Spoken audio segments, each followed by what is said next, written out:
0.03%, 2028년 단 4단계. XRP 보유자 여러분, 이 세 숫자가 무엇을 뜻하는지 끝까지 들어봐 주셨으면 합니다. 저희 팀이 최근 며칠 동안 이 숫자들을 따로 메모해 두었습니다. 첫 번째 숫자 0.03%, 현재 XRP 전체 유통량 가운데 양자 컴퓨팅 위협에 직접 노출된 물량의 비율입니다. 같은 기준으로 비트코인은 11에서 37%입니다. 숫자의 거리가 어림잡아 1000배 이상입니다. 두 번째 숫자 2028년, 리플 측이 최근 공개한 XRP 기반 블록체인 XRP 레저의 양자 내성 완성 목표 연도입니다. 세 번째 숫자 4단계, 그 완성까지 밟아갈 로드맵의 단계 수입니다. 양자 보안 계정 이전 취약성 평가, 테스트넷 통합, 생태계 배포. 여쭤봐도 되겠습니까? 지금 이 가격 구간에서 1년, 2년 뒤가 아니라 5년 뒤의 위협을 설계하고 있는 자산, 여러분이 얼마나 보셨습니까? 저희 팀이 확인한 바로는 많지 않았습니다. 그런데 시장의 시선은 다른 곳을 향하고 있습니다. XRP에 대한 소셜 공포 심리는 최근 2년을 통틀어 세 번째로 높은 수준입니다. 무기한 선물의 미결제 약정은 지난 고점에 비해 96%가 줄었습니다. 개인 투자자분들이 조용히 손을 놓고 계시는 중입니다. 같은 시간, 일본 최대 전자상거래 기업 라쿠텐은 자사 지갑의 결제 수단에 XRP를 추가했습니다. 국내 한 대형 보험사는 리플의 기관용 블록체인 위에서 국채 토큰을 실제 테스트넷으로 돌리고 있습니다. XRP 레저에는 영지식 증명 기능이 추가됐습니다. 금융기관이 고객의 거래 정보를 외부에 노출하지 않고 처리할 수 있도록 설계된 기능입니다. 대중의 공포와 인프라의 완성, 같은 시간에 정반대 방향으로 움직이고 있습니다. 이 구도가 혹시 낯설지 않으십니까? 저희가 드리고 싶은 말은 단순합니다. 어떤 자산의 진짜 준비는 가격이 뛰어오르는 그 순간에는 이루어지지 않습니다. 아무도 쳐다보지 않는 조용한 구간에 개발팀이 5년 뒤를 설계하는 그 시간에 조용히 이루어집니다. 지금 이 정적이 포기의 정적인지 아니면 누군가가 설계한 준비의 정적인지 판단은 이제 여러분의 몫으로 남겨두겠습니다. 리플 보유자 여러분, 저희 팀은 오늘 위로가 아닌 여러분이 지난 5년 동안 리플이라는 감옥에서 보낸 시간의 기회비용에 대한 잔혹한 영수증을 보여드리려 합니다. 솔직해집시다. 여러분이 리플을 들고 있는 목적은 단 하나, 돈입니다. 남들이 비트코인으로 졸업하고 밈코인으로 벼락부자가 될 때 왜 여러분의 계좌는 5년째 멈춰 있어야만 했습니까? 왜 리플은 호재가 터져도 가격이 제자리 걸음이었고 소송을 이겨도 폭등하지 않았을까요? 대중은 이것을 소송이라 불렀고 시장은 악재라 믿었습니다. 하지만 저희가 발견한 진실은 달러 제국의 강제적 재부팅이었습니다. 저희 팀이 추적한 결과는 명확합니다. 여러분의 수익이 억제된 그 5년은 설계자들이 리플을 가장 싼 가격에 국가 자산으로 편입시키기 위해 만든 인위적인 매집 구간이었기 때문입니다. 그들은 여러분의 공포와 지루함을 이용해 리플의 물량을 헐값에 빨아들였습니다. 세력들이 배를 불리는 동안 개미들은 기회비용이라는 가장 비싼 대가를 치러야 했습니다. 1913년 12월 23일 조지아주 지킬섬의 비밀 회동에서 탄생한 연방준비제도. 지난 113년간 이 시스템은 달러를 무한정 발행해 전 세계의 부를 빨아들이는 거대한 기계였습니다. 그 낡은 엔진이 멈추고 새로운 시스템으로 교체되는 2026년, 그 설계의 정점에 3명의 인물이 서 있습니다. 스콧 베센트, 케빈 워시, 스티븐 미란. 사람들은 이들을 단순한 경제팀이라 부르지만 저희 팀은 이들을 트리니티, 부의 재편자들이라 부릅니다.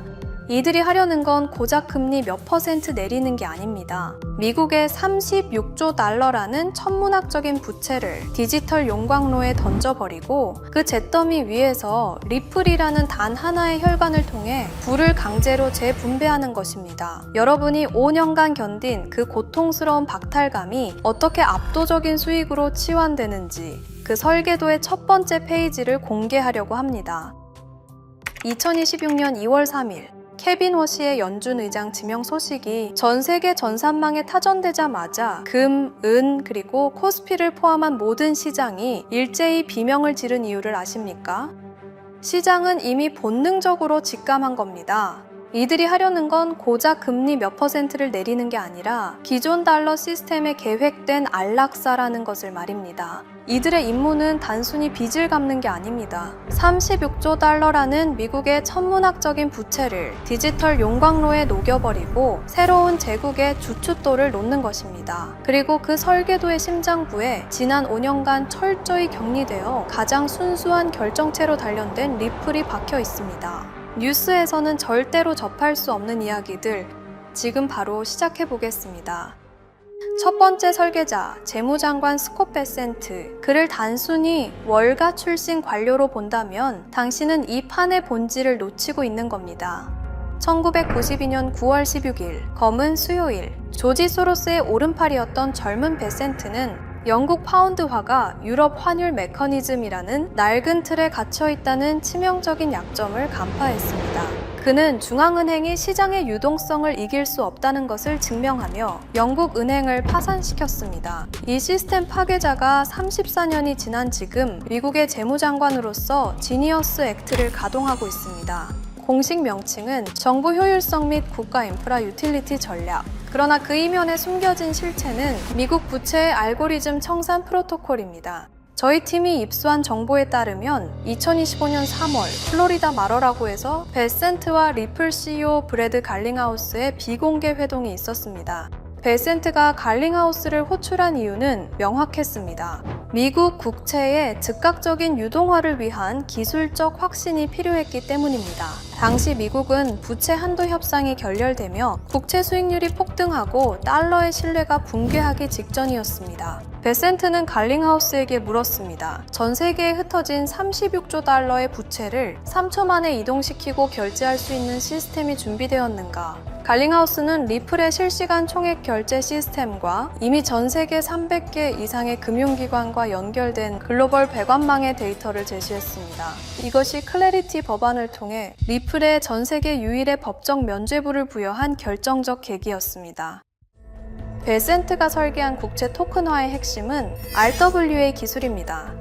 지니어스 액트 제400위조에 따라 미 재무부는 36조 달러의 종이 국채를 디지털 토큰으로 발행합니다. 발행, 재무부가 보증하는 디지털 국채가 리플의 결제 원장 위에 발행됩니다. 담보, 이 토큰은 전 세계 금융기관에 실시간으로 분배되며 기존의 복잡한 중개 절차 없이 즉각적인 담보물로 인정받습니다. 이제 미국 국채는 들고 있으면 이자만 받는 무거운 짐이 아니라 전 세계 어디서든 즉시 현금화할 수 있는 디지털 화폐의 지위를 얻게 된 것입니다. 이 토큰화된 부채를 전 세계로 유통하는 수단이 바로 리플의 즉시 결제 전환 시스템입니다. 기존 시스템에서 미국 국채를 팔아 현금을 만들려면 스위프트망을 타고 수일이 걸리지만 리플의 즉시 결제 전환 시스템에서는 토큰화된 국채가 XRP로 바뀌고 바뀐 XRP를 다시 각 나라의 법정 화폐로의 전환이 단 3초 만에 일어납니다. 미국 국채가 리플의 즉시 결제 전환 시스템 고속도로에 태워지는 순간 전 세계의 유동성은 리플이라는 브릿지 자산을 거칠 수밖에 없습니다. 36조 달러의 거대한 부채 흐름이 XRP라는 좁은 길을 통과할 때 리플의 가치는 어떻게 되겠습니까? 부채를 처리할 유동성이 부족해지면 설계자들은 리플의 가격을 인위적으로 상승시켜 그 거대한 자금을 수용할 수 있는 그릇을 만들어야만 합니다. 베센트는 지금 달러 시스템의 붕괴를 막기 위해 리플의 배관을 빌려 미국의 빚을 전 세계 금융기관의 혈액으로 강제 이식하고 있는 것입니다. 두 번째 설계자, 차기 연준 의장 케빈 워시. 저희 팀은 그를 구체제 처형자이자 시스템의 집행자라 부릅니다. 그는 2008년 리먼 브라더스 파산 당시 연준의 최연소 이사로서 세계 금융 시스템이 한순간에 무너져 내리는 아수라장을 현장에서 목격했습니다. 그는 당시 보았습니다. 연준 의장의 말 한마디에 시장이 요동치고 낡은 전산망 때문에 유동성이 적재적소에 공급되지 못해 멀쩡한 기업들이 줄도산하는 그 비효율의 극치를 말입니다. 워시는 그 후 15년간 칼을 갈았습니다. 그는 공개적으로 선언해 왔습니다. 연준은 시장을 안정시키는 게 아니라 불투명한 판단으로 시장을 왜곡하는 거대하고 멍청한 공룡이다. 그리고 이제 그는 돌아왔습니다. 거대한 공룡의 심장을 사람의 손이 아닌 코드와 규칙으로 뛰게 만들기 위해. 저희 팀이 입수한 2026년 1월 다보스 포럼 비공개 세션의 보고서에 따르면 워시는 전 세계 중앙은행가들 앞에서 충격적인 선언을 했습니다. 더 이상 FOMC 회의실에 모여 금리를 몇 % 올릴지 토론하는 시대는 끝났다는 것입니다. 그가 제시한 알고리즘 통화 시스템의 실체는 이렇습니다. 시장의 유동성, 물가, 통화량을 실시간 데이터로 수집하고 인공지능 알고리즘이 1초 단위로 통화 가치를 조절하는 시스템.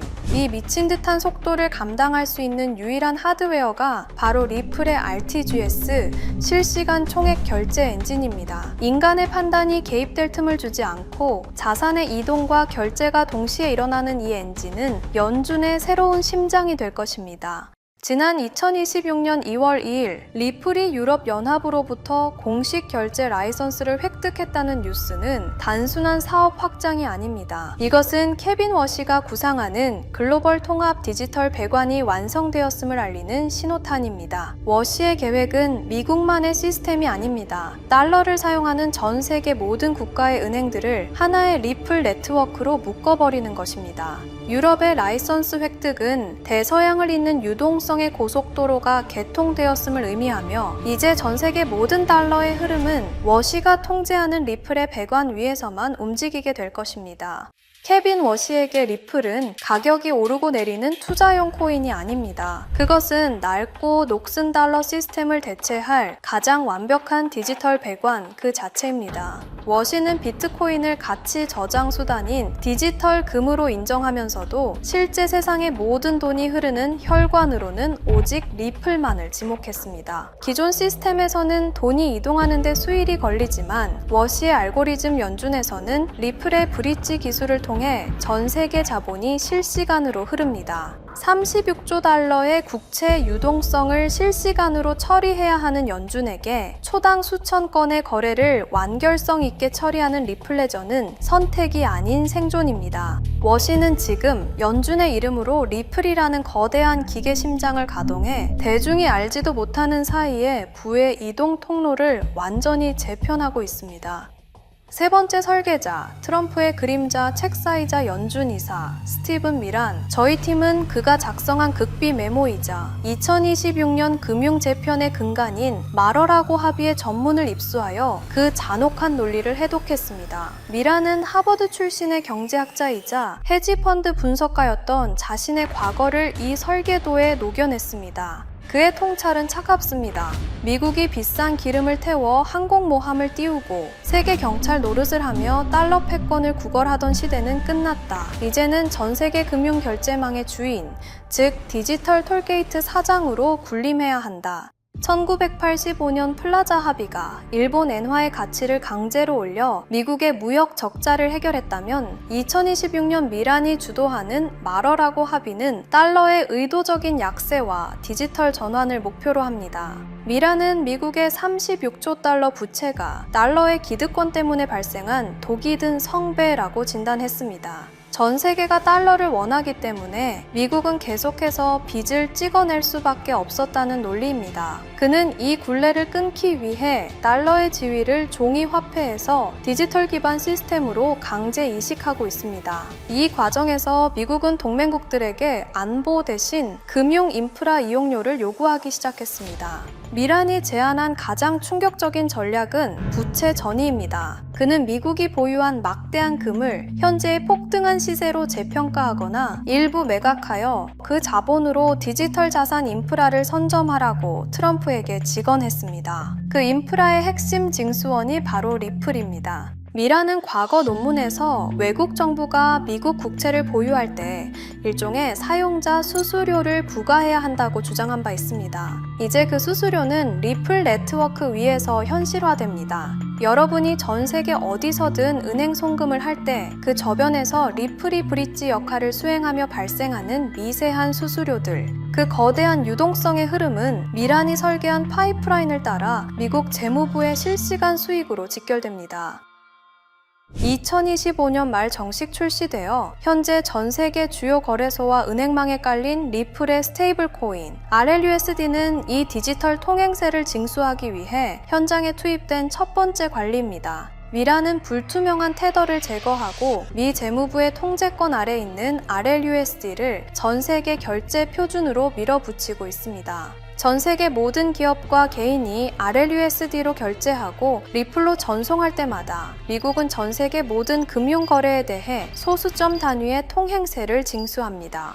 미국은 이제 세계의 경찰이 아닙니다. 전 세계 금융 고속도로를 소유하고 통행료를 거두는 거대 인프라 기업으로 변모했습니다. 당신은 지금 총칼 없는 디지털 식민지화의 시대를 목격하고 계십니다. 그리고 그 제국의 통화로 채택된 리플을 보유하고 있다는 것은 제국의 톨게이트 수익권을 공유하고 있다는 것과 같은 의미입니다.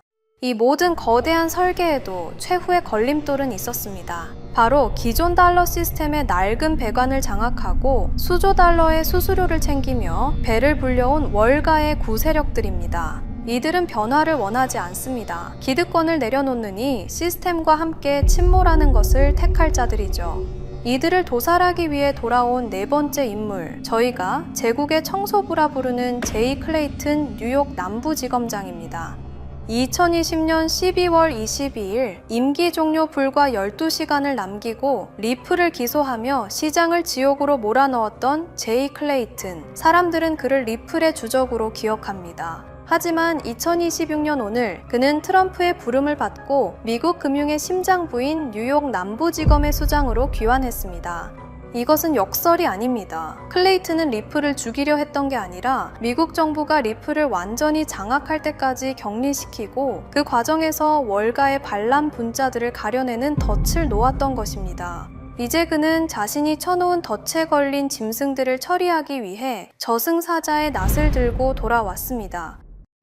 트럼프 대통령은 2025년 11월 제프리 앱스타인 파일 전면 공개 법안에 서명하며 클레이튼에게 사실상의 금융 핵 버튼을 쥐어줬습니다. 클레이튼은 현재 350만 페이지에 달하는 앱스타인 기밀 문서와 비공개 녹취록을 손에 쥐고 있습니다. 여기에는 지난 수십 년간 월가의 CEO들이 어떤 부도덕한 방식으로 네트워크를 쌓아왔는지에 대한 파멸적인 기록들이 담겨 있습니다. 저희 팀은 클레이튼이 이 명단을 어떻게 사용하는지 추적했습니다. 지금 JP모건, 골드만삭스 등 월가 거물들의 집무실에는 클레이튼이 보낸 정중한 소환장이 도착해 있습니다. 그 소환장 구석에는 제프리 앱스타인의 전용기 탑승 명단 일부가 포스트잇처럼 붙어 있습니다. 클레이튼의 메시지는 간결하고도 치명적입니다. 낡고 부패한 스위프트 시스템을 버리고 우리가 설계한 투명한 새로운 표준으로 자산을 강제 이주시키겠습니까? 아니면 이 명단과 함께 감옥에서 생을 마감하시겠습니까? 이것은 설득이 아닙니다. 거부할 수 없는 금융적 사형 선고입니다. 2026년 2월 지금 이 순간 월가의 수조 달러 자금이 비명을 지르며 리플의 파이프라인으로 강제 이주당하고 있습니다. 클레이튼은 리플을 공격하러 온 게 아닙니다. 리플의 적들을 제거해 리플이 독점할 수 있는 무주 공산을 만들기 위해 돌아온 겁니다. 기존의 불투명한 테더와 낡은 송금망에 기생하던 자금들은 이제 클레이튼의 칼날을 피해 가장 투명하고 법적으로 검증된 리플 네트워크로 숨어들 수밖에 없습니다. 클레이튼은 지금 월가의 피비린내 나는 청소를 통해 리플이라는 새로운 제국이 들어설 자리를 닦고 있습니다. 저희 팀이 추적한 지난 5년의 기록은 여기서 하나의 결론으로 수렴됩니다. 대중이 리플을 비웃고 소송의 결과에 일희일비할 때 트리니티와 청소부 클레이튼은 36조 달러라는 거대한 부채를 청산하기 위한 프로토콜을 완성했습니다. 재무장관 스콧 베센트는 지니어스 액트를 통해 국채를 토큰화하여 부채를 유동성으로 바꿨고 차기 연준 의장으로 지명된 케빈 워시는 RTGS 엔진을 연준의 심장에 박아 알고리즘 통화 시스템 구축을 계획하고 있습니다. 트럼프 의책사 스티븐 미라는 마러라고 합의로 전 세계 금융결제망에 디지털 톨게이트를 세웠습니다. 그리고 클레이튼은 앱스타인 파일이라는 레버리지를 이용해 월가의 자금을 리플 리플의 배관으로 강제 이주시키는 작업을 진행 중입니다. 하지만 여기서 여러분이 반드시 깨달아야 할 진실이 있습니다. 리플은 제국을 재건하기 위한 고속도로이자 배관일 뿐입니다. 고속도로가 뚫렸다면 이제 그 위를 달릴 컨테이너가 필요합니다. 36조 달러의 국채, 전 세계의 금, 부동산, 그리고 기업의 자산들, 이 거대한 실물 자산들을 디지털로 전환하여 리플의 ODL 고속도로에 실어 나르는 핵심 기술, 바로 RWA 섹터입니다. 저희 팀은 최근 백악관과 재무부가 추진하는 디지털 자산 표준화 작업에서 리플과 완벽하게 상호 운용성을 갖춘 특정 RWA 인프라 코인에 주목하고 있습니다. 하지만 이 코인은 일론 머스크의 X에서 의도적으로 언급이 자제되고 유튜브 알고리즘에서도 노출이 제한되고 있습니다. 기관들이 대중 모르게 소리 없이 물량을 확보하고 있는 자산, 베센트의 재무부가 국채를 토큰화할 때 사용하는 표준 프로토콜, 그리고 워시의 연준이 실시간으로 담보 가치를 측정할 때 사용할 데이터 오라클, 이 자산은 리플이라는 고속도로 위를 달리는 표준 컨테이너 역할을 수행하도록 설계되었습니다. 리플이 금융의 혈관이라면 이 RWA 코인은 그 안을 흐르는 산소이자 영양분인 셈입니다. 역사는 반복되는 것이 아니라 설계되는 것입니다. 설계자들은 리플이라는 고속도로를 깔았고 이제 그 위를 달릴 36조 달러 규모의 화물을 준비하고 있습니다. 5년 전 리플 홀더들이 겪었던 고통과 박탈감을 기억하십시오. 지금 그 똑같은 패턴이 이 RWA 섹터의 핵심 자산에서 반복되고 있습니다. 그들이 가격을 누르고 대중을 조롱할 때 우리가 먼저 설계도를 읽고 이 컨테이너를 선점한다면 결과는 상상 그 이상이 될 것입니다. 역사는 지금 이 순간에도 반복되고 있습니다. 그들의 계획을 미리 예측해서 우리가 조금이라도 더 빨리 움직인다면 우리는 도지코인, 시바이누를 초기에 매수했던 사람들처럼 상상할 수도 없는 수익을 올릴 수 있을지도 모릅니다. 하지만 진실은 언제나 불편합니다. 그 불편함을 견디고 끝까지 추적한 자만이 진짜 부의 이동을 목격하게 될 것입니다. 저는 오늘 이 코인을 여러분께 공개하겠습니다. 단, 유튜브의 스크립트 작성 기능 때문에 직접적으로 언급할 수는 없습니다. 영상 설명란과 고정 댓글에 있는 링크를 통해 간단한 양식을 작성해 주시는 모든 분들께 이 코인을 알려드리도록 하겠습니다. 그리고 궁금하신 점은 언제든 댓글을 통해 말씀 주시면 답변해 드리도록 하겠습니다. 긴 영상을 시청해 주셔서 정말 감사드립니다. 좋아요 버튼도 꼭 부탁드리겠습니다. 감사합니다.